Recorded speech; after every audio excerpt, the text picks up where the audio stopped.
এই নতুন বছরটা আমরা যেন বেশি বেশি আল্লাহর শুকরিয়া দিয়ে নতুন বছরটাকে সমৃদ্ধ করতে পারি, বেশি বেশি যেন আল্লাহর ইবাদত করতে পারি।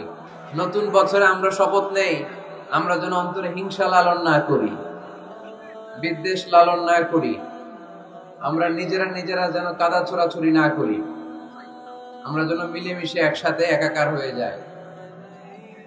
আল্লাহ তুমি কবুল করো, আমরা পড়ি আমিন। 60টা জিনিস মানুষ মরে যাওয়ার পরে তার কবরে পৌঁছতে থাকে। ইন্না মিম্মা ইয়ালহাকুল মুমিন মিন হাসানাতিহি বা'দা মাউতিহি, মানুষ মরে যাওয়ার পরেও যে 60টা জিনিস তার কবরে পৌঁছায় তার মধ্যে একটা হচ্ছে মসজিদান বানাহু, সে যে মসজিদ বানিয়ে গিয়েছে ওই মসজিদের সওয়াব। সুবহানাল্লাহ পড়ে। আপনি টাকা দিয়ে মসজিদ বানিয়ে দিলেন, ওই মসজিদে মুসল্লিরা নামাজ পড়ে, রোজাদাররা এসে ওখানে ইফতার খায়, তাহাজ্জুদ আদায়কারীরা তাহাজ্জুদ পড়ে, তাদের সওয়াবের কমতি হবে না, কিন্তু তাদের সওয়াবের একটা পার্সেন্টেজ সওয়াব যে ব্যক্তি মসজিদ বানালো তার আমলনামায় আল্লাহ ঢুকিয়ে দেয়। সুবহানাল্লাহ বলতে পারলেন না? হে নামাজি আমার ঘরে নামাজ পড়ো আজ, দিল মে তোমার চরণ তলে হৃদয় যায় নামাজ। হে নামাজি আমার ঘরে নামাজ পড়ো আজ, দিল মে তোমার চরণ তলে হৃদয় যায় নামাজ। পড়েন আল্লাহু আকবার। কি সুন্দর লিখেছেন কাজী নজরুল ইসলাম। মসজিদ কেমন যেন মসজিদ তার নিজের ভাষায় আল্লাহর কাছে কেঁদে কেঁদে ফরিয়াদ জানায়, আল্লাহ নামাজিরা আমার ঘরে আসে না, কি সুন্দর টাইলস, কি সুন্দর মুসল্লা, কি সুন্দর এয়ার কন্ডিশন, সব আছে কিন্তু মুসল্লি নাই, ঠিক কিনা? মসজিদগুলো আল্লাহর কাছে ফরিয়াদ জানায়, এজন্য আমরা যেন মসজিদ মুখী হই। কি মুখী? কাজী নজরুল ইসলাম খুব সুন্দর করে বলেছেন, মসজিদেরই পাশে আমায় কবর দিও ভাই, ঠিক কিনা? মসজিদেরই পাশে আমায় কবর দিও ভাই, যেন গড়ে হতে মুয়াজ্জিনের আযান শুনতে পাই। আমার গোরের পাশে দিয়ে ভাই নামাজিরা যাবে, পবিত্র সেই পায়ের ধ্বনি এ বান্দা শুনতে পাবে। গোরা যাব হতে গুনাহগার পাইবে রেহাই, মসজিদেরই পাশে আমায় কবর দিও ভাই। কত মানুষ নামাজি ভাই মসজিদাঙ্গিহীনাতে, আল্লাহর নামের জিকির করে লুকিয়ে গভীর রাতে। আমি তাদের সাথে ওই আল্লাহর নাম জপতে চাই, আল্লাহর নাম জপতে চাই। পড়েন সবাই, মসজিদেরই পাশে আমায় কবর দিও ভাই, যেন গড়ে হতেও মুয়াজ্জিনের আযান শুনতে পাই। চিল্লায় পড়তে হবে আমিন। কি দরদ ছিল আমাদের জাতীয় কবি কাজী নজরুল ইসলামের, মসজিদের পাশে আল্লাহ তুমি আমার কবর দিও। আল্লাহ এই দোয়াটা কবুল করে নিয়েছে, ঠিক কিনা? আমার কবরের পাশে মসজিদ আছে না নাই? আছে। এজন্য মসজিদের সাথে সম্পর্ক জুড়ে দেওয়া এটা ইমানদারের আলামত, আর মসজিদকে ঘৃণা করা এটা মুনাফিকের আলামত। এজন্য আমরা যেন আমাদের হৃদয়টাকে মসজিদের সাথে জুড়ে দেই, মসজিদের সাথে যেন সুসম্পর্ক থাকে। মসজিদ সবার, মসজিদ নিয়ে দলাদলি নাই। দলাদলি আছে অনেক জায়গায়, হানাফি মসজিদ, আহলে হাদিস মসজিদ এরকম আমরা দেখি বা শুনি, এটা ঠিক না। হানাফি মসজিদ বলে কোনো কথা নাই, আহলে হাদিস মসজিদ বলে কোনো কথা নাই। মসজিদ সবার। ছোট্ট খাট্ট বিষয় নিয়ে মসজিদে মারামারি, একজন হাত তোলে আরেকজন তোলে না, কিলাকিলি আছে না নাই? একজন বলে জোরে আমিন, আরেকজন আস্তে আমিন, মারামারি আছে না নাই? এগুলো কি মারামারি করার কোনো বিষয়? কথা বলেন। সালাতে ফরজ আছে, ওয়াজিব আছে, সুন্নাহ আছে। খেয়াল করে বুঝবেন, ফরজ যদি নষ্ট হয় সালাত ভঙ্গ হয়, you have to repeat your সালাত। ওয়াজিব নষ্ট হলে সালাত ভঙ্গ হয় না, নতুন করে পড়া লাগে না, সেজদায় সাহু দিলেই সালাত আদায় হয়ে যায়। আর সুন্নাহ নষ্ট হলে নামাজ নষ্টও হয় না, নতুন করে পড়াও লাগে না, সৌ সেজদাও লাগে না, নামাজ আদায় হয়ে যায়। সুন্নাহ নষ্ট হলে এই যে হাত তোলা না তোলা, এটা সুন্নাহ। আমিন জোরে বলা না বলা, এটা কি সুন্নাহ। যেটা কোনো কারণে কেউ না করলেও তার নামাজ কবুল করে নিবে কে? আর এই সব সুন্নত লয়ে আমগো দেশে কিলাকিলি। মৌলভীবাজারে মাশাআল্লাহ এগুলা নাই, এখানেও আছে। এগুলার অবসান ঘটুক, আমরা চাই কি চাই না? আর কত এই ছোটখাটো বিষয় নিয়ে আমরা এই বিভেদের প্রাচীর আর দেয়ালকে উঁচু করব আমাদের মাঝখানে? কবে আমরা ঐক্যের সিন্ডিকেট করব? কবে? আর কবে সাদা মনের মানুষ হব? কবে? আর কত? অনেক হয়েছে, আর না, এবার থামেন। বিভেদের প্রাচীরকে ভেঙে চুড়িয়ে দেন। ঐক্যের এমন সিন্ডিকেট গড়তে হবে যাতে কোনো অপশক্তি ঐক্যকে ভাঙতে না পারে, বানচাল করতে না পারে। চিল্লায় বলেন ঠিক কিনা? এজন্য মিউচুয়াল রেসপেক্টের দরকার, পারস্পরিক শ্রদ্ধাবোধ সব ক্ষেত্রে, রাজনীতিতে, সামাজিক অ্যাক্টিভিটিসে আমাদের আলেম ওলামাদের মধ্যে পারস্পরিক শ্রদ্ধাবোধের দরকার, মিউচুয়াল রেসপেক্ট। কেউ কাউরে রেসপেক্ট করে না, আমি যেটা বুঝছি এটাই সব, বাকি সব হারাম, এরকম বলে না অনেকে? এরকম যেন না করি। তাহলে মসজিদ সবার, মসজিদ আল্লাহর হাবিব সাল্লাল্লাহু আলাইহি ওয়াসাল্লাম খ্রিস্টানদেরকে মসজিদে ঢুকতে দিয়েছেন, আর আমরা মুসলমান ভাইয়ের জন্য মসজিদে তালা ঝুলাই দেই, আছে না নাই? আল্লাহর হাবিব সাল্লাল্লাহু আলাইহি ওয়াসাল্লাম কোথাও গেলেই প্রথমে মসজিদ বানাতেন। কি বানাতেন? মসজিদ বানাতেন। মক্কা থেকে হিজরত করে মদিনায় আসলেন, কোবায় থাকলেন কয়েক সপ্তাহ। কোবা পল্লীতে তিনি মসজিদ বানালেন, মসজিদ কোবা। ওখানে প্রতি শনিবার কেউ যদি ওযু করে ওখানে যে 2 রাকাত নামাজ পড়ে, একটা কবুল উমরার সওয়াব আল্লাহ তাআলা তার আমলনামায় দিয়ে দেয়। মসজিদে কোবা বানালেন। তারপরে মদিনায় এসে মসজিদে নববী বানালেন আল্লাহর হাবিব সাল্লাল্লাহু আলাইহি ওয়াসাল্লাম, মসজিদে নববী। এটা ছিল আল্লাহ রাসূল সাল্লাল্লাহু আলাইহি ওয়াসাল্লামের বৈশিষ্ট্য। কোথাও গেলেই তিনি মসজিদ বানাতেন, মসজিদে নববী। হায় রে, এখন তো কত সুন্দর মসজিদ আমরা দেখি, আমরা যে সালাত পড়ি।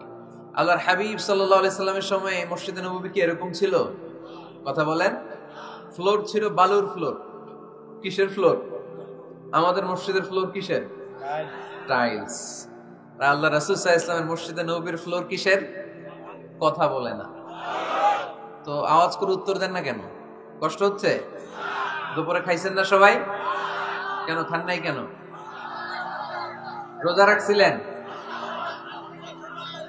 হ্যাঁ, ফজর বাদে আইছি। আচ্ছা ঠিক আছে, ঠিক আছে। আচ্ছা আচ্ছা, সাউন্ড নাই, কথা শোনা যায় না? তো এটা শুনলা কেমনে? জিজ্ঞেস করলাম কথা শোনা যায় না, কয় না। তো এটা শুনলা কি করে? মানে অল্প শোনা যায়, তাই তো? একটু পরে আমার বিদায় ঘন্টা বাজবে, আমি চলে যাব। এই তোমরা ডিস্টার্ব করতে করতে আমার সময় শেষ। তোমরা ডিস্টার্ব করলে তোমাদের লস। আমি আমার টাইমের 1 মিনিট বেশি যেতে পারবো না, কারণ এখানে আসরের সালাতের আজান শুরু হয়ে যাবে, এরপরে কোনো কথা নেই।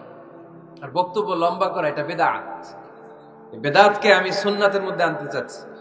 একটা সময়ে একেবারে কমায় নিয়ে আসবো। এত প্রোগ্রামও আমি করতে চাই না। আমি ঘোষণা দিয়েছি আগামী বছরে সারা বাংলাদেশে আমার প্রোগ্রাম হবে 50টা। কয়টা? 50টা। এরপরের বছর 30টা, এরপরের বছর 20টা। বিভাগীয় প্রোগ্রাম করলেই চলবে আমার। এক এক বিভাগে যে 2 দিন 3 দিন খালাস। এত দরকার নেই, এত লম্বা চূড়ার বক্তব্যের দরকার নেই। আধা ঘন্টা চুপ করে শুনেন, কয়েকটা মেসেজ ড্রপ করি, take it with you to your home, then practice and apply in the society. নিয়ে যান, আমল করেন, সমাজে কাজে লাগান। সমাজটা আলোকিত করে দিবে কে? খুতাবুকুম তাবিলা সালাওয়াতুকুম কাসীরা। আল্লাহর হাবিব সাল্লাল্লাহু আলাইহি ওয়াসাল্লাম বললেন, কিয়ামতের একটা আলামত, কিয়ামতের আগে তোমাদের বক্তব্য হয়ে যাবে লম্বা, সালাত হয়ে যাবে খাটো। সালাতের পরে তাসবিহ পড়তে চায় না লোকজন, ব্যস্ত, মহা ব্যস্ত, সুপার বিজি। কোত্থেকে আসলে এই ব্যস্ততা? আপনি রবের সাথে মুনাজাত, না যাই ইউনাজি মুনাজাত, আপনার রবের সাথে একাকী নীরবে কথা বলতে মনে চায় না আপনার? এত তাড়াহুড়ো কিসের? ধীর স্থির হন, একটু স্থির হন, একটু মনোদৈহিক প্রশান্তি অর্জনের চেষ্টা করেন। সব সময় ব্যস্ত, ধাক্কাধাক্কি, উচ্ছৃঙ্খলা, এগুলো আমাদেরকে শেষ করে দিয়েছে। এজন্য লম্বা চূড়া বক্তব্য ঠিক না। বক্তব্য শুনতে আমাদের ভালো লাগে, আমল করতে ভালো লাগে না। বক্তব্যটা শেষেই সিগারেট ধরায়, আছে না নাই? মাহফিল শেষেই বিড়ি ধরায়, কয় চমৎকার ওয়াজ করছে হুজুরে। ওয়াজটা সেরকম হয়েছে, অনেক কণ্ঠ সুন্দর হুজুরের। এতদিন ইউটিউবে দেখছি, আজকে সরাসরি দেখাইছি, আছে না নাই? কি লাভ হয়েছে? লাভটা হয়েছে কি? এই যে মাহফিল শেষে বিড়িটা ধরাইলেন আর গেলেন, কোনো লাভ হয় নাই। এগুলো থেকে বেরিয়ে আসতে হবে। বছরের পর বছর আমাদেরকে শেখানো হয়েছে একভাবে, কেউ এই পরিবর্তনের আওয়াজ তোলে নাই। আওয়াজ আপনাকে তুলতে হবে। আওয়াজ তোলার জন্য এত মানুষ লাগে না, আপনি একাই যথেষ্ট। আপনি দাঁড়ান না সামনে, দেখবেন আপনার সামনে কেউ টিকে থাকতে পারবে না, ঠিক কিনা? কিন্তু আপনার শক্ত সিদ্ধান্ত লাগবে, পরিবর্তনের জন্য শক্ত মানসিকতা লাগবে যে আমি পরিবর্তন করতে চাই। We have to change. যুগ জামানা পাল্টে দিতে চাই না অনেকজন। এক মানুষই আনতে পারে জাতির জাগরণ। এক মানুষই বিপদকালে বাঁচায় কাফেলায়, ক্ষুদ্র ডিঙ্গি বাঁচায় জাহাজ অসীম দরিয়ায়। এজন্য আপনার শক্ত সিদ্ধান্ত পারে আপনার মৌলভীবাজারটাকে দেশের শ্রেষ্ঠ জেলা, শ্রেষ্ঠ থানা হিসেবে আল্লাহর কাছে কবুল করতে, ঠিক কিনা? এজন্য লম্বা চূড়া আলোচনা ঠিক না। ছোটখাটো অল্প কয়েকটা মেসেজ নিয়ে যেতে পারলেই that's enough. One of the minor signs before the day of judgment, your Islamic lectures will be very longer, and your salah 5 times a day will be shorter. কিয়ামতের আগে বক্তব্য লম্বা, নামাজ খাটো, তাসবিহ পড়ে না, ব্যস্ত, মহাব্যস্ত। এই মহাব্যস্ততা ছাড়েন, কোরআন সুন্নাহর দিকে ফিরে আসেন। বরকত দিবে কে? বিশ্বনবীর মসজিদে নববীর ফ্লোর বালুর ফ্লোর ছিল, আমাদের ফ্লোর টাইলস। আল্লাহর হাবিব সাল্লাল্লাহু আলাইহি ওয়াসাল্লামের মসজিদে বালি নিচে, এই বালিতেই নামাজ পড়তেন। বৃষ্টি হলে কাদামাটি হয়ে যেত, কাদামাটিতেই সেজদা করতেন। সেজদা করলে কাদার মাটি আল্লাহর হাবিব সাল্লাল্লাহু আলাইহি ওয়াসাল্লামের নাকে আর কপালে লেগে যেত। তিনি সালাম ফিরিয়ে সাহাবাদের দিকে মুখ ফিরিয়ে বসলে দেখতেন প্রতিটা সাহাবীর নাকে আর কপালে কাদার মাটি মিশে আছে। তার মানে প্রিয় নবী সাল্লাল্লাহু আলাইহি ওয়াসাল্লামের মসজিদে নববী ছিল কাঁচা, কিন্তু মুসল্লি ছিল পাকা। আমাদের মসজিদগুলা হয়েছে পাকা, কিন্তু মুসল্লি কাঁচা, ঠিক কিনা? ফজরের সালাতে মানুষ নাই। ইমাম সাহেব আছেন কে কে এলাকায়? দেখি ইমাম, মসজিদের ইমাম, মাশাআল্লাহ। আপনাদের এখানে ওই মসজিদে ফজরের নামাজে কয় কাতার হয়? 5 জন 6 জন? কেনে এত কম? কেনে? হ্যাঁ,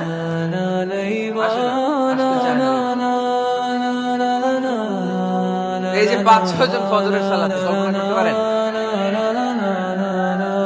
ফজরের সালাতে এত কম লোক। যেদিন ফজরের জামাতের দৃশ্য আর জুমার নামাজের দৃশ্য একরকম হয়ে যাবে, ওই দিনই বাংলাদেশে ইসলাম কায়েম হয়ে যাবে। এখন স্লোগান তুলে বিপ্লব বিপ্লব, ইসলামে বিপ্লব। আর ফজরের সময় আমি কম্বলের ভিতরে, আছে না নাই? কোনো বিপ্লব হবে না। ফজরের নামাজ জামাতে পড়ুন, সকালটারে বরকতময় করে দিবে কে? আল্লাহর হাবিব সাল্লাল্লাহু আলাইহি ওয়াসাল্লামের মসজিদ ছিল সবার জন্য উন্মুক্ত, এখানে সবাই আসতে পারত। এজন্য মসজিদ হবে সবার। আমরা মসজিদের আবাদকারী হতে চাই। এজন্য রাব্বুল আলামিন বলেন, ইন্নামা ইয়া'মুরু মাসাজিদাল্লাহি মান আমানা বিল্লাহি ওয়াল ইয়াউমিল আখির ওয়া আকামাস সালাতা ওয়া আতাজ যাকাতা ওয়া লাম ইয়াখশা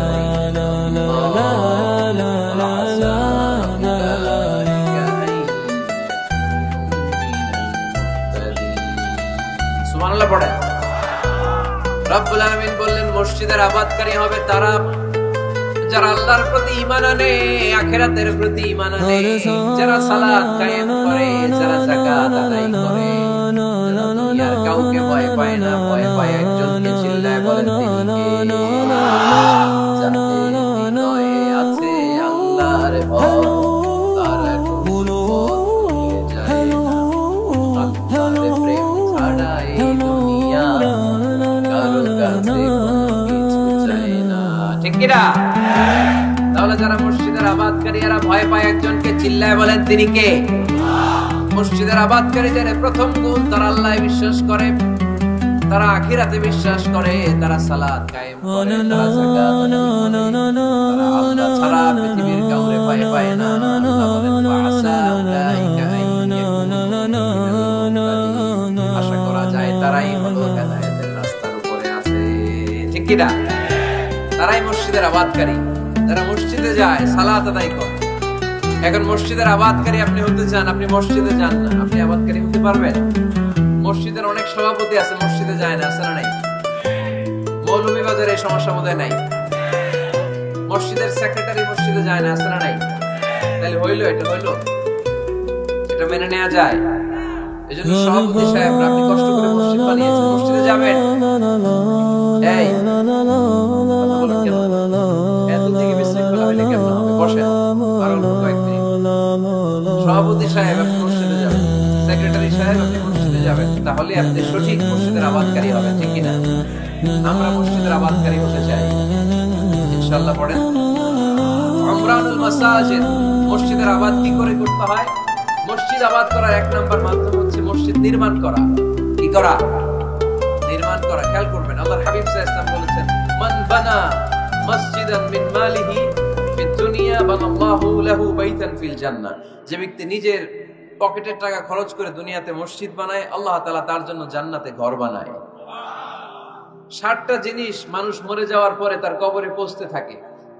ইন্না মিম্মা ইয়ালহাকুল মুমিন মিন হাসানাতিহি বা'দা মাউতিহি। মানুষ মরে যাওয়ার পরেও যে 60টা জিনিস তার কবরে পৌঁছায়, তার মধ্যে একটা হচ্ছে মসজিদান বানাহু। সে যে মসজিদ বানিয়ে গিয়েছে, ওই মসজিদের সওয়াব। সুবহানাল্লাহ পড়ে। আপনি টাকা দিয়ে মসজিদ বানিয়ে দিলেন, ওই মসজিদে মুসল্লিরা নামাজ পড়ে, রোজাদাররা এসে ওখানে ইফতার খায়, তাহাজ্জুদ আদায়কারীরা তাহাজ্জুদ পড়ে, তাদের সওয়াবের কমতি হবে না, কিন্তু তাদের সওয়াবের একটা পার্সেন্টেজ সওয়াব যে ব্যক্তি মসজিদ বানালো তার আমলনামায় আল্লাহ ঢুকিয়ে দেয়। এজন্য বেশি বেশি মসজিদ বানাতে রাজি আছেন তো? তাহলে মসজিদ আবাদ করার প্রথম মাধ্যম হচ্ছে মসজিদ বানানো। 2 নাম্বার মাধ্যম হচ্ছে মসজিদে যে জামাতে সালাত আদায় করা। জামাতে সালাতুল জামাআ তাফদুলু সালাতাল ফাযযি বি27 দারাজা। ঘরে নামাজ পড়লে, একা একা পড়লে যেই সওয়াব, জামাতে পড়লে 27 গুণ বেশি সওয়াব। সুবহানাল্লাহ বলতে পারলেন না? হে নামাজি আমার ঘরে নামাজে পড়ো আজ, দিল মে তোমার চরণ তলে হৃদয় যায় নামাজ। হে নামাজি আমার ঘরে নামাজে পড়ো আজ, দিল মে তোমার চরণ তলে হৃদয় যায় নামাজ। পড়েন আল্লাহু আকবার। কি সুন্দর লিখেছেন কাজী নজরুল ইসলাম। মসজিদ কেমন যেন মসজিদ তার নিজের ভাষায় আল্লাহর কাছে কেঁদে কেঁদে ফরিয়াদ জানায়, আল্লাহ নামাজিরা আমার ঘরে আসে না, কি সুন্দর টাইলস, কি সুন্দর মুসল্লা, কি সুন্দর এয়ার কন্ডিশন, সব আছে কিন্তু মুসল্লি নাই, ঠিক কিনা? মসজিদগুলো আল্লাহর কাছে ফরিয়াদ জানায়। এজন্য আমরা যেন মসজিদ মুখী হই। কি মুখী? আওয়াজ করে বলতে হবে, কি মুখী? মসজিদ মুখী। তাহলে মসজিদ আবাদের 1 নাম্বার পদ্ধতি মসজিদ বানানো। 2 নাম্বার মসজিদে বেশি বেশি যে জামাতে সালাত আদায় করা। 3 নাম্বারে মসজিদের সাথে সম্পর্ক জুড়ে দেওয়া, হৃদয়টা যেন সবসময় মসজিদের সাথে লেগে থাকে। আল্লাহর হাবিব সাল্লাল্লাহু আলাইহি ওয়াসাল্লাম বললেন, সাবআতুন ইউযিল্লুহুমুল্লাহু ফি যিল্লিহি ইয়াওমা লা যিল্লা ইল্লা যিল্লু। 7 শ্রেণীর ব্যক্তিকে আল্লাহ তাআলা কিয়ামতের দিন আরশের নিচে ছায়া দিবে, যেদিন আল্লাহর আরশের ছায়া ছাড়া কোনো ছায়া পৃথিবীতে থাকবে না। সেই দিনটা কি এই দিনের মতো? কিয়ামতের দিনটা আজকের এই দিনের মতো হবে? 50,000 বছর হবে। এটা লেন্থ, এটা ডিউরেশন। কাআন সাফসাফা লা তারা ফিহা ইওয়াজা ওয়ালা আমতা। লেভেল প্লেইং ফিল্ড, তামার জমিন। একটু কল্পনা করেন তো ওই দিনটা কত ভয়ঙ্কর। বাবা ছেলেরে চিনবে না ওই দিন, ছেলে বাবারে চিনবে না, স্ত্রী স্বামীকে চিনবে না, স্বামী স্ত্রীকে চিনবে না, পীর সাহেব মুরিদ চিনবে না, মুরিদ পীর সাহেবকে চিনবে না, নেতা কর্মীকে চিনবে না, কর্মী নেতাকে চিনবে না। হায় হায়, ইয়া নাফসি ইয়া নাফসি বলে কাঁদবে। সূর্যটা মাথার কাছে চলে আসবে, সূর্যের তাপে মাথার মগজগুলো গলে গলে নাকের ছিদ্র আর কানের ছিদ্র দিয়ে টপ টপ করে বেয়ে বেয়ে পড়বে। তৃষ্ণায় মানুষগুলো পাগল পাড়া, জিহ্বাটা বের হয়ে নাভি পর্যন্ত ঝুলতে থাকবে। সেদিন সবাই পাগলের মতো ছুটতে থাকবে, কোনো ছায়া নাই আল্লাহর আরশের ছায়া ছাড়া।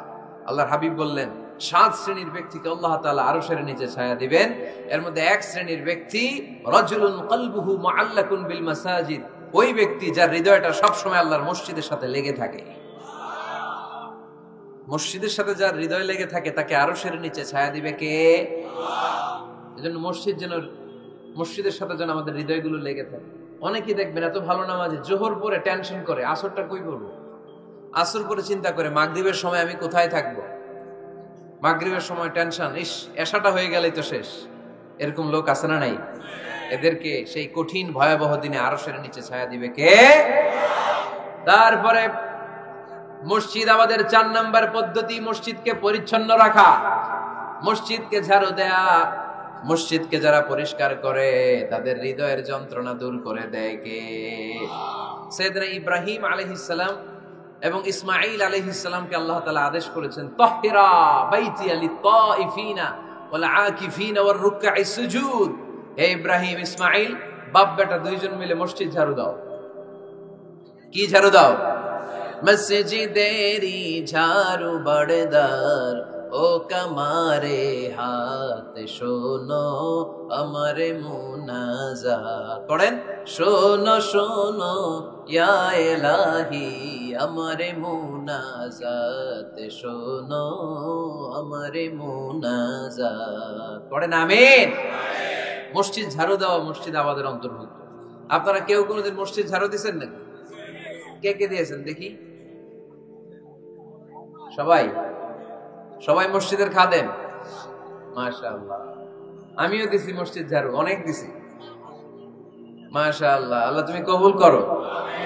যাদের হৃদয়ে বড় জ্বালা, ফ্যামিলিতে সুখ নাই, শান্তি নাই, তারা হৃদয়ে প্রশান্তি আনতে চাইলে এতিমখানায় যাবেন, এতিমের মাথায় হাত বুলিয়ে দিবেন, এতিমের মুখে খাবার তুলে দিবেন। আপনার হৃদয়টারে নরম করে দিবে কে? আল্লাহর ঘর মসজিদে যাবেন, নিজ হাতে মসজিদটারে একটু পরিষ্কার করে দিবেন, আপনার জীবনটারে উজালা করে দিবে কে?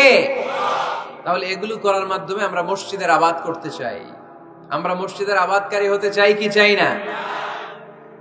আল্লাহর ঘর মসজিদ আবাদ করার মতো শ্রেষ্ঠ কাজ পৃথিবীতে হতে পারে না। এই মসজিদের কিছু আদব আছে, আল্লাহ রাসূল সাল্লাল্লাহু আলাইহি ওয়াসাল্লাম বলেছেন এই আদবগুলো মেনটেন করে যেন আল্লাহর ঘর মসজিদের সাথে আমরা ব্যবহার করি। মসজিদের 1 নম্বর আদব হচ্ছে মসজিদে ওযুর সাথে প্রবেশ করা। কিসের সাথে?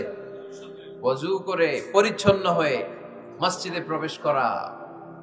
এজন্য অপবিত্র অবস্থায় গোসল ফরজ, এরকম অবস্থায় মসজিদে ঢোকা যাবে? কথা বলেন, ঢোকা যায়? যেই নারীদের মাসিক চলতেছে, মেনস্ট্রুয়েশনাল পিরিয়ড চলতেছে, ওই নারীদের পক্ষে মসজিদে ঢোকা জায়েজ আছে? নাই। তাহলে এটা হলো 1 নম্বর আদব। মসজিদে ঢোকার সময় কি করে ঢুকবো? ওযু করে। আওয়াজ করে বলেন, কি করে ঢুকবো? ওযু করে। 2 নম্বর আদব হচ্ছে মসজিদে যাওয়ার সময় সবচেয়ে ভালো জামাটা পরে যাব, সবচেয়ে ভালো পাঞ্জাবিটা পরে যাব। জানতো আপনারা? না সবচেয়ে সিরাটা পরে যান? হ্যাঁ, অনেকের নামাজের জন্য একটা পুরান জামা আছে, সিরা পাড়া, এদিকে হাত উঠালে এদিকে দেখা যায়, আছে না নাই? সবচেয়ে সিরা পাড়াটা রাখে নামাজের জন্য, কপাল পোড়া। আর সুন্নতে খাতনার অনুষ্ঠানে গেলে মাশাআল্লাহ লেহেঙ্গা গায়ে দিয়ে যায়, আছে না নাই? না, আপনি ইবাদতের জন্য সবচেয়ে সুন্দর জামাটা রাখবেন। এজন্য রাব্বুল আলামিন বলেন, ইয়া বানি আদম খুযু জিনাতাকুম ইনদা কুল্লি মসজিদ। ও বনি আদম, তুমি যখন আল্লাহর ঘর মসজিদে ঢুকবা, ও বনি আদম, তুমি যখন নামাজের মুসল্লায় দাঁড়াবা, তোমার সবচাইতে দামি, সবচাইতে সুন্দর জামাটা গায়ে দিয়ে তুমি নামাজে দাঁড়াও। ঠিক কি না? তাহলে এখন মসজিদে যাওয়ার সময় কি গায়ে দিয়ে যাবেন বলেন? খিতা করবেন? হ্যাঁ, মাশাআল্লাহ। হ্যাঁ, সবচেয়ে ভালো কাপড়টা আয়রন করে পারফিউম মেখে তারপরে আমরা যাব। রাজি আছেন তো? 3 নম্বর আদব হচ্ছে মসজিদে ঢোকার সময় বাম পা দিয়ে ঢুকতে হয়।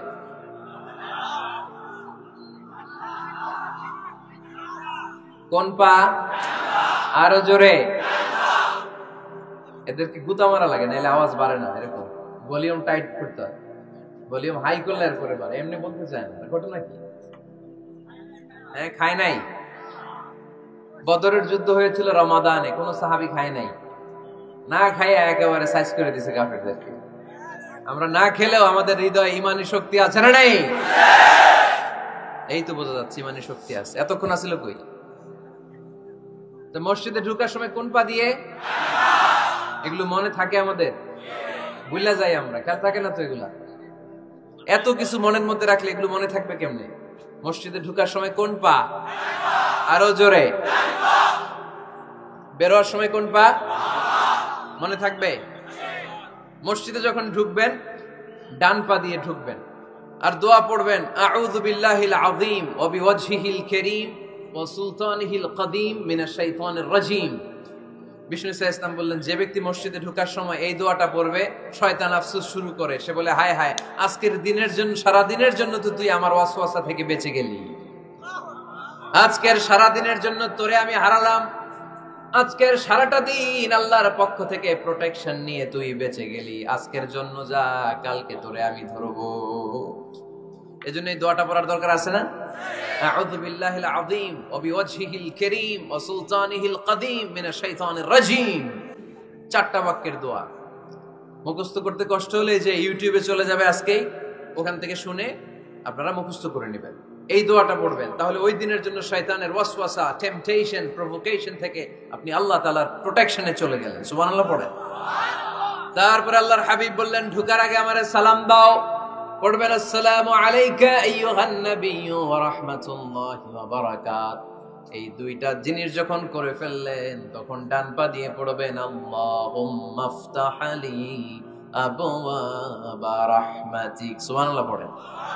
আল্লাহুম্মা ইফতাহ লি, ও আল্লাহ আমার জন্য তুমি খুলে দাও, আবওয়াবা রাহমাতিক, তোমার রহমতের দরজা।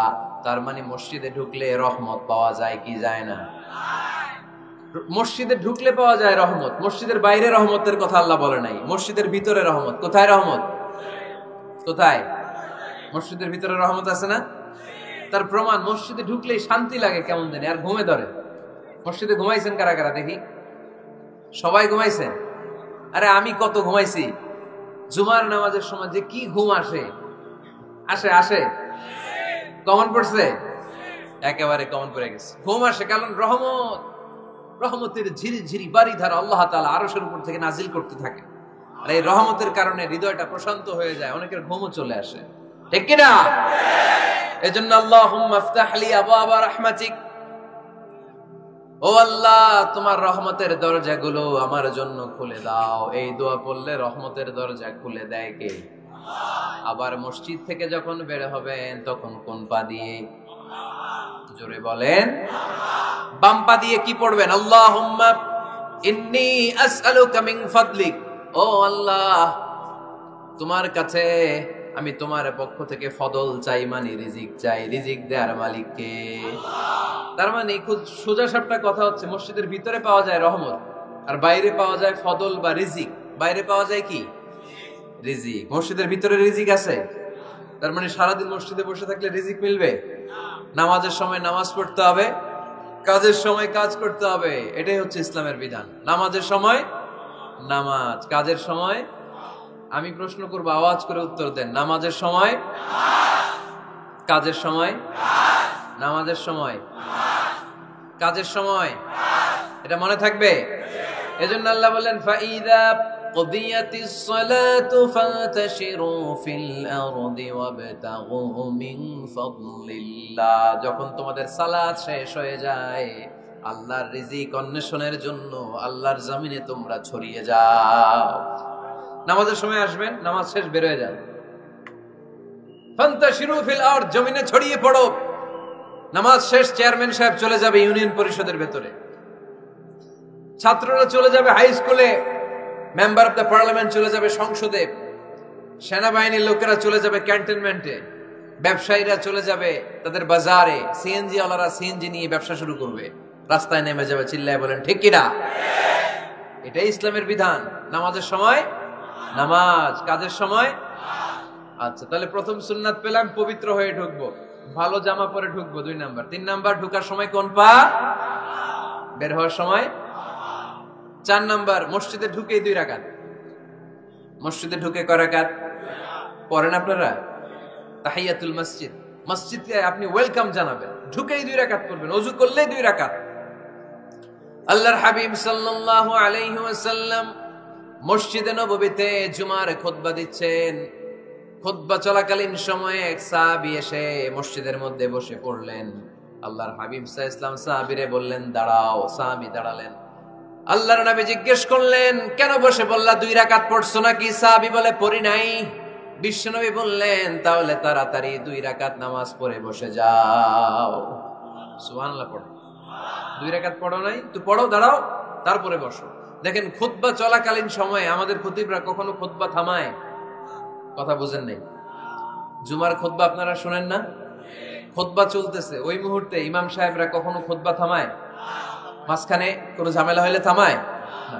প্রথম খুতবা শেষ, বসে, তারপরে দ্বিতীয় খুতবা। খুতবার মাঝখানে কোনো থামাথামি নাই। কিন্তু আল্লাহর হাবিব সাল্লাল্লাহু আলাইহি সাল্লাম কেমন খতিব ছিলেন দেখেন। আল্লাহর হাবিব সাল্লাল্লাহু আলাইহি সাল্লামের খুতবা দেওয়ার স্টাইল এন্ড অ্যাটিটিউড এবং আমাদের খুতবা দেওয়ার স্টাইল এন্ড অ্যাটিটিউড, আল্লাহ রাসূল সাল্লাল্লাহু আলাইহি সাল্লামেরটা কত প্রাণবন্ত ছিল।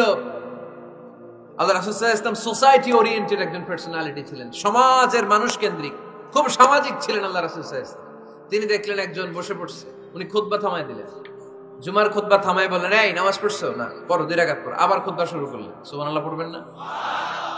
একবার তিনি খুতবা দিচ্ছেন, দেখলেন আল্লাহ রাসূল সাল্লাল্লাহু আলাইহি ওয়াসাল্লামের 2 জন নাতি হাসান আর হুসাইন রাদিয়াল্লাহু তাআলা আনহুমা, ছোট্ট মানুষ, কাতারের ভিতরে ঢুকে কোন সাহাবী টুপি টান দেয়, কারো পাগড়ি ধরে টান দেয়, একজন এদিকে দৌড় দেয়, আরেকজন ওদিকে দৌড় দেয়।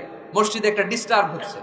আল্লাহর হাবিব সাল্লাল্লাহু আলাইহি ওয়াসাল্লাম খুতবা থামিয়ে দিলেন, মিম্বার থেকে নেমে আসলেন, 2 নাতিকে 2 হাতে ধরলেন, ধরে আস্তে করে জান্নাতের এই 2 সর্দারকে নিয়ে মিম্বারের উপরে দাঁড়ালেন। এই হাতে এই নাতি, ওই হাতে আরেক নাতি। এরপর দাঁড়িয়ে দাঁড়িয়ে তিনি বাকি খুতবা দিলেন। পড়েন সুবহানাল্লাহ। কত প্রাণবন্ত খুতবা। উনিও খুতবা দিতেন, আমরাও খুতবা দেই। আল্লাহর হাবিব সাল্লাল্লাহু আলাইহি ওয়াসাল্লাম খুতবা দিচ্ছেন, এক সাহাবী এসে বলল, ইয়া রাসূলুল্লাহ, মদিনায় দুর্ভিক্ষ, বৃষ্টি নাই, আপনি বৃষ্টির দোয়া করেন। রাসূল সাল্লাল্লাহু আলাইহি ওয়াসাল্লাম খুতবা থামায় দিলেন, থামাই দিয়ে দোয়া শুরু করলেন, আল্লাহুম্মা আসকিনা গাইসান মুগীসান মারিআন মুরিআন নাফিআন গায়রা দার আজিলান গায়রা আজিল। আল্লাহ, উপকারী বৃষ্টি দেন, যে বৃষ্টিতে আমাদের ফসল জন্মাবে, সবুজ ঘাস লতা পাতা জন্মাবে, আমাদের গবাদি পশুর রিজিক বাড়বে, এরকম উপকারী বৃষ্টি আমাদেরকে দিয়ে মদিনাটারে ধন্য করে দেয়। বৃষ্টি শুরু হলো, জুমাবার বৃষ্টি, শনি রবি সোম মঙ্গল বুধ বৃহস্পতি শুক্র, টানা 7 দিন বৃষ্টি। এবার বৃষ্টির চোটে মদিনায় বন্যা হয়ে গেছে। এতদিনে দুর্ভিক্ষ, এতদিনে কি? এখন বৃষ্টির বরকতের দোয়া করছে, বৃষ্টিতে এবার বন্যা। যেই সাহাবী বৃষ্টির জন্য দোয়া করতে বলেছিলেন, পরের জুমাবারের খুতবার সময় এসে ওই সাহাবী বলেন, ইয়া রাসূলুল্লাহ, আবার খুতবার মাঝখানে, ইয়া রাসূলুল্লাহ, আর বৃষ্টির দরকার নাই, আর দরকার। এবার বৃষ্টি বন্ধের দোয়া করেন। আল্লাহর হাবিব সাল্লাল্লাহু আলাইহি ওয়াসাল্লাম খুতবা থামিয়ে আবার বন্ধের দোয়া, আল্লাহুম্মা হাওয়ালাইনা ওয়ালা আলাইনা। হে আল্লাহ, আমাদের চারিদিকে দেন, মদিনাতে আর বৃষ্টির দরকার নাই। চিল্লায় পড়েন সুবহানাল্লাহ। এজন্য খতিব হবে এরকম প্রাণবন্ত খতিব। সমাজে কি চলে, কি ক্রাইসিস, কি সংকট, ইয়াংরা কোন সমস্যায় ভোগে, আমাদের রাজনৈতিক অঙ্গনে কি সমস্যা, আমাদের অর্থনৈতিক অঙ্গনে কি সমস্যা, আমাদের সামাজিক অঙ্গনে কি সমস্যা, আমাদের পরিবারগুলোর ভেতরে কি ঝামেলা, প্রত্যেকটা কথা মসজিদের মিম্বার থেকে আসার দরকার আছে না নাই? আল্লাহর হাবিব সাল্লাল্লাহু আলাইহি ওয়াসাল্লাম এভাবেই সমাজকে ঠিক করে দিতেন। 2 রাকাত মসজিদে ঢুকে আজকে থেকে আমরা পড়ব। মসজিদে ঢুকলেই কয় রাকাত মনে থাকবে না ভুলে যাবেন? তারপরে আল্লাহর হাবিব সাল্লাল্লাহু আলাইহি ওয়াসাল্লাম বলেছেন, খবরদার কবরের উপর মসজিদ বানিও না। কবরস্থান একদিকে, মসজিদ আর একদিকে। কিন্তু বাংলাদেশে মসজিদের সাথে কবর মেলানো আছে না নাই? ছোট্ট একটা মসজিদ, কিন্তু এত বড় বাবার কবর আছে না নাই? এগুলো করবেন না আপনি। আগে হবে মসজিদ, পরে কবরস্থান। যেমন মসজিদে নববী হয়েছে আগে, তারপরে বিশ্বনবীর কবর এখানে আছে না নাই? মসজিদে নববী প্রতিষ্ঠিত হয়েছে আগে, পরে বাকি কবরস্থান আছে না নাই? কিন্তু কোন আল্লাহর ওলির কবরস্থানের উপরে যদি মসজিদ বানান, তার উপর লানাত দিয়েছে কে? লাআনা রাসূলুল্লাহ আলাল ইয়াহুদ ওয়ান নাসারা ইত্তাখাযু কুবুর আমবিয়াইহিম মাসাজিদা। আল্লাহর রাসূলের লানত ইহুদি নাসারাদের উপর, কারণ ইহুদি আর নাসারাদের একটা খাসলাত, একটা বৈশিষ্ট্য ছিল, তারা তাদের নবীদের কবরের উপরে মসজিদ বানায় ফেলত। এটা করা যাবে? এজন্য এলাকায় এলাকায় এই ঝামেলা, কবর আর মসজিদ হবে আলাদা। আবার মসজিদের কেবলার দিকে যেন কবরস্থান না হয়, তাহলে শিরক হওয়ার সম্ভাবনা আছে না নাই? খুব সাবধান। আল্লাহ সব মাফ করে, কিন্তু শিরক মাফ করে না, ঠিক কি না? শিরক হচ্ছে মহাপাপ, সব পাপের বাপ। এজন্য আমরা সব করলেও শিরকের গুনাহ মুসলমান কখনো করতে পারে। এরপর আল্লাহর হাবিব বললেন, মসজিদকে পরিষ্কার পরিচ্ছন্ন রাখো, এটাও মসজিদের আদাব। মসজিদে আতর লাগিয়ে দেন, বাখর জ্বালিয়ে দেন। আপনাদের এই এলাকার মধ্যে তো বাখরের অভাব নাই, আগরের অভাব নাই, ঠিক কিনা? গতকাল প্রোগ্রাম ছিল কই? সুজানগর, আগরের রাজধানী। আগর চিনেননি আপনারা? হ্যাঁ, এই যে দেহনেল উদ পারফিউম, আপনাদের এই যে মাহতাব সাহেবের আল হারামাইন, এরপরে যে আজমল কোম্পানি, এও আপনাদের এই মৌলভীবাজার এলাকার। এরকম অনেক কোম্পানি আছে দুবাই ভিত্তিক, গোটা বিশ্বে ওনারা ব্র্যান্ডিং করেছে। এগুলোর র ম্যাটেরিয়াল, কাঁচামাল যায় হচ্ছে আপনাদের মৌলভীবাজার থেকে। ছেলের বউ শাশুড়ির ওয়াজ গতকাল করছে, শুনে নিন। শাশুড়ি আর বৌমার কিলাকিলি, গতকালের ওয়াজের বিষয় ছিল কি?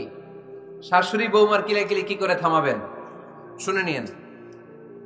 আচ্ছা ঠিক আছে, মুফতি সাহেবদের কাছ থেকে জেনে নেবেন এই প্রশ্ন। আমি উত্তর দিলে আবার কিলাকিলি লেগে যাবে বাংলাদেশ, কিলাকিলির দরকার নাই। সম্মানিত ভাইয়েরা, মসজিদ পরিষ্কার পরিচ্ছন্ন রাখবেন, এই বাখুর জ্বালাবেন, দেহিনেল উদ, এই পারফিউম গুলো ছড়িয়ে দিবেন। মসজিদের মধ্যে অনেক মসজিদে দুর্গন্ধ আছে না নাই? এই কার্পেটের মধ্যে ময়লা, পরিষ্কার করে না। আল্লাহর হাবিব সাল্লাল্লাহু আলাইহি ওয়াসাল্লাম বলেছেন, খবরদার। আম্মা জান আয়েশা বর্ণনা করেন, আমার রাসূলুল্লাহ সাল্লাল্লাহু আলাইহি ওয়াসাল্লাম বিবিনাইল মসজিদ ফি দুয়ার ওয়া আন তুতাইয়াবা ওয়া তুনাযাফ, আমরা যেন এলাকা এলাকায় মসজিদ বানাই, মসজিদগুলোকে যেন পারফিউম দিয়ে, আতর দিয়ে সুগন্ধময় করে দেয়, বিশ্বনবী আদেশ করেছেন। সুবহানাল্লাহ পড়ো। এজন্য কোনো অপরিচ্ছন্ন মসজিদ থাকতে পারবে না। মসজিদের পাশ দিয়ে গেলে আতরের ঘ্রাণে আমোদ হয়ে লোকজন যেন বুঝতে পারে এটা আল্লাহর ঘর, মসজিদ। চিল্লায় বলেন ঠিক কি না? এরপরে আল্লাহর হাবিব সাল্লাল্লাহু আলাইহি ওয়াসাল্লাম বলেছেন, মসজিদের আরেকটা আদব হলো মসজিদকে অতিমাত্রায় ডিজাইন না করা। বেশি ডিজাইন করা যাবে না। এমন ডিজাইন করা যাবে না যে এটা মসজিদ বোঝাই যায় না। এত লাইটিং ফাইটিং করে, এটা কি মসজিদ না কমিউনিটি সেন্টার বোঝাই যায় না। আছে না নাই? আছে। এরকম যেন আমরা না করি সম্মানিত ভাইয়েরা। বিশেষ করে মসজিদের সামনের দেয়ালে। কোন দেয়ালে?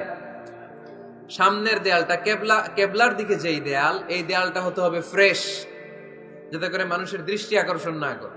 প্রায় মসজিদের দেয়ালের মাঝখানে দেখবেন আপনি ক্যালেন্ডার ঝুলায় রাখে, আছে না নাই? মৌলভীবাজারের কি অবস্থা? খিতা খবর আছে তো। এই যে ক্যালেন্ডার ঝুলায় রাখে, ওইখানে দেখবেন বিভিন্ন মসজিদের ছবি, এতিমখানার ছবি, মানুষের ছবি। তো মানুষ নামাজও পড়ে, আবার ওগুলোও তাকায়, আছে না নাই?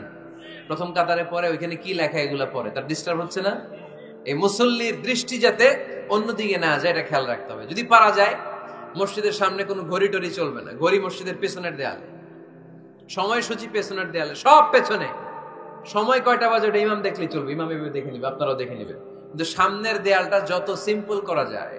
আল্লাহর হাবিব সাল্লাল্লাহু আলাইহি ওয়াসাল্লাম নামাজ পড়া অবস্থায় সামনে এমন কিছু রাখতেন না যেটার দ্বারা আল্লাহর হাবিব সাল্লাল্লাহু আলাইহি ওয়াসাল্লামের সালাতে মনোযোগ অন্যদিকে চলে যায়। আমরা যখন সালাত পড়ি, যদি অন্যদিকে তাকাই, ফেরেশতার মাধ্যমে আল্লাহ একটা ডাক দেয়, বলে আকবিল, এই বান্দা ফিরে আয়, তোর নজর থাকা দরকার সিজদার জায়গায়, ফিরে আয়। আপনি আবার যখন অন্যদিকে তাকান, আল্লাহ বলে ফিরে আয়, সিজদার দিকে তাকা। আপনি আবার যখন ঘড়ির দিকে তাকান, আল্লাহ বলে আকবিল, ফিরে আয়, সিজদার দিকে তাকা। আপনি যখন আবার অন্যদিকে তাকান, তখন আল্লাহ বলে লা হাজাতা লি ইলা সালাতিক, তোর এই নামাজের দরকার আমার নাই। নাউজুবিল্লাহ পড়বেন না? তোর এই নামাজের দরকার আমার নাই। ওযু করে কষ্ট করে যাকে খুশি করার জন্য আপনি সালাতে দাঁড়ালেন, উনি যদি বলে এই নামাজের দরকার নাই, তা কার জন্য নামাজ পড়লেন আপনি? কথা কি বুঝতে পেরেছেন? এই জন্য এলাকার গণ্যমান্য ব্যক্তিবর্গ আছে, আমাদের চেয়ারম্যান সাহেব আছে, আরো অন্যান্য বিজনেস ম্যাগনেটরা আছে। আপনারা মসজিদ যখন নির্মাণ করবেন, সামনের দেয়ালটা যত সাদামাটা হতে পারে ততই ভালো। এমনকি জায়নামাজের মধ্যে এখন কাবা ঘরের ছবি আছে না নাই? আছে না? কি মুসলমান আমরা, নিজের কাবারে নিজে লাথি মারি নামাজের আগে, মনের অজান্তে নিজের কাবাকে নিজে লাথি মারছি। এরকম জায়নামাজ ব্যবহার করা নিষেধ। চিল্লায় বলেন ঠিক কি না? সাদা ফ্রেশ জায়নামাজ বাজারজাত করেন, আপনাদের সিদ্ধান্তই ওনাদের ব্যবসা বয়কট হয়ে যাবে। আপনারা যদি এখন থেকে মসজিদের মিনারা আর কাবা ঘরের যে প্রতিকৃতি বা ছবি, এরকম ছবি সম্বলিত জায়নামাজ কিনা বন্ধ করে দেন, এদের মার্কেট থাকবে? কথা বলেন। কালকে থেকে আমরা জায়নামাজ কেনার সময় ফ্রেশ জায়নামাজ কিনবো। কোন মসজিদ, কোন মিনার, আমাদের কাবা ঘরের ছবি সম্বলিত কোন জায়নামাজ কিনা যাবে? আওয়াজ করে বলেন, যাবে? যাবে না। এগুলো হচ্ছে মসজিদের আদাব। এগুলো রক্ষা করে মসজিদে ঢোকার দরকার আছে না নাই? পৃথিবীতে 3টা মসজিদ সবচাইতে শ্রেষ্ঠ মসজিদ। কয়টা? আওয়াজ করে বলেন না। 1 নাম্বার মসজিদুল হারাম, ফাওয়াল্লু উজুহাকুম শাতরা, যেখানেই তোমরা নামাজ পড়ো না কেন মসজিদের হারামের দিকে হয়ে নামাজ পড়ো। কিবলা কোন দিকে আজকে? এদিকে, এইদিকে কিবলা। আমি যদি এদিকে হয়ে পড়ি, নামাজ হবে না? হবে না কেন? কারণ কিবলামুখী হয়ে নামাজ পড়া ফরজ। চিল্লায় বলেন ঠিক কি না? মসজিদুল হারাম পৃথিবীর প্রথম মসজিদ। ওখানে একটা ঘর আছে, ঘরটার নাম হলো কাবা। ইন্না আউওয়ালা বাইতিন উদিআ লিন নাসি লাল্লাযী বিবাক্কাতা মুবারাকা। এই পৃথিবীর প্রথম ঘর, যেই ঘরটা স্থাপিত হয়েছে বাক্কা শহরে। বাক্কা মক্কার আগের নাম, এখন শহরের নাম মক্কা, আগে নাম ছিল কি? সবাই বলেন কি নাম ছিল? বাক্কা। এটা পৃথিবীর আদি ঘর, সব নবীদের পরশধন্য পদধূলিতে এই জায়গাটা বরকতময় হয়েছে। এটা এমন ঘর যেই ঘরের চারদিকে 1 রাকাত নামাজ পড়লে 1 লক্ষ রাকাতের সওয়াব পাওয়া যায়। হজ উমরা করেছেন কে কে দেখি? হজ উমরা করেছেন আপনারা না? মাশাআল্লাহ। আমরা যারা করতে পারি নাই, আল্লাহ তাদেরকেও তৌফিক দাও। আমরা যেন এই কাবা ঘরে যে প্রাণ ভরে সালাত আদায় করতে পারি, আল্লাহ তৌফিক দান করো। আমরা যেন মসজিদে নববীতে যে প্রাণ ভরে সালাত করতে পারি, তৌফিক দান করো। আল্লাহর হাবিব সাল্লাল্লাহু আলাইহি ইসলামের কবরের সামনে দাঁড়িয়ে যেন আমরা প্রাণ খুলে মন প্রাণ উজাড় করে বিশ্বনবী সাল্লাল্লাহু আলাইহি ইসলামকে সালাম দিতে পারি, আল্লাহ তৌফিক দান করো। এই কাবা ঘরকে কেন্দ্র করে প্রতিদিন 100টা রহমত নাজিল হয়। আওয়াজ করে বলেন কয়টা? আল্লাহর হাবিব বললেন প্রতিদিন প্রতিনিয়ত 100টা রহমত নাজিল হতেই থাকে। 60টা রহমত তাদের উপর নাজিল হয় যারা কাবা ঘরের চারদিকে তাওয়াফ করে। 40 লিল মুসাল্লিন, বাকি 40টা নাজিল হয় যারা কাবা ঘরের পাশে নামাজ পড়ে। ওয়া 20 লিন নাযিরিনা ইলাল কাবা, বাকি 20টা রহমত প্রতিনিয়ত নাজিল হয় যারা তাওয়াফ করে না, সালাত আদায় করে না, শুধু কাবার গিলাফের দিকে তাকিয়ে থাকে। কাবার দিকে তাকায় থাকলেই সওয়াব। সুবহানাল্লাহ পড়েন। 1 রাকাতে কয় লক্ষ রাকাতের সওয়াব? এজন্য আল্লাহর হাবিব সাল্লাল্লাহু আলাইহি ওয়াসাল্লাম বলেছেন, লা তুশাদ্দুর রিহাল ইল্লা ইলা সালাসাতি মাসাজিদা। স্পেশাল ভার্চু এন্ড রিওয়ার্ড, বিশেষ সওয়াবের নিয়তে পৃথিবীর এই 3টা জায়গা ছাড়া কোথাও নিয়ত করে ভ্রমণ করা জায়েজ নাই। 1 হচ্ছে মসজিদুল হারাম, 2 হচ্ছে মসজিদ নববী, 3 হচ্ছে মসজিদুল আকসা। এই 3টা মসজিদ ছাড়া পৃথিবীর কোনো মসজিদে নিয়ত করে সফর করা যাবে না। বিশেষ নিয়তে সফর করা যাবে না যে আমি যদি এই মৌলভীবাজারের জামে মসজিদে যাই বেশি সওয়াব পাওয়া যাবে, এই নিয়তে সফর করা যাবে না। বেশি সওয়াব শুধু এই 3 মসজিদে। মসজিদুল হারামে 1 রাকাতে কত রাকাতের সওয়াব? কথা কয় না, বুঝে নাই বোধহয়। কয় লক্ষ? আর মসজিদে নববীতে 1 রাকাতে 1000 রাকাতের সওয়াব। আরেক বর্ণনায় আছে 50,000, বর্ণনাটা দুর্বল। সহিহ বর্ণনায় এসেছে 1 রাকাতে 1000 রাকাতের সওয়াব। মসজিদুল আকসায় সালাত করলে 1 রাকাতে, এক বর্ণনায় এসেছে 250 রাকাতের সওয়াব, আরেক বর্ণনায় এসেছে 500 রাকাতের সওয়াব। এই 3টা মসজিদ ছাড়া নামাজ পড়লে বেশি সওয়াব হবে, এই নিয়তে সফর করা যাবে? চিল্লায় বলেন যাবে। তবে মসজিদটা দর্শন করার জন্য যেতে পারবে। মসজিদটা দেখতে কেমন, এটার ক্যালিওগ্রাফিক্যাল ডিজাইন কেমন, এটার আর্কিটেকচারাল ডিজাইন কেমন, এটার দৃষ্টিনন্দন সৌন্দর্য কেমন, মসজিদটা দেখতে কেমন, দেখতে যেতে পারবেন। কিন্তু বিশেষ সওয়াব রিওয়ার্ড এই 3টা মসজিদ ছাড়া অন্য কোনো মসজিদের জন্য হবে না। এই মসজিদ হচ্ছে আমাদের সামাজিক ঐক্যের কেন্দ্রবিন্দু, এটা হচ্ছে আমাদের কমিউনিটি সেন্টার। আমরা শুধু নামাজের জন্য মসজিদকে ইউজ করি, এছাড়া আরো অনেক ইউসেজ আছে মসজিদের। খেয়াল রাখবেন, আমাদের মুসলমানদের মসজিদ হিন্দুদের মন্দিরের মতো নয়। কোথায় আজান হইছে? শেষ করে দিব না? সুবহানাকাল্লাহুম্মা ওয়া বিহামদিকা আশহাদু আল্লা ইলাহা ইল্লা আনতা আস্তাগফিরুকা ওয়া আতুবু ইলাইক। আল্লাহ আমাদের সবাইকে কথাগুলো বুঝা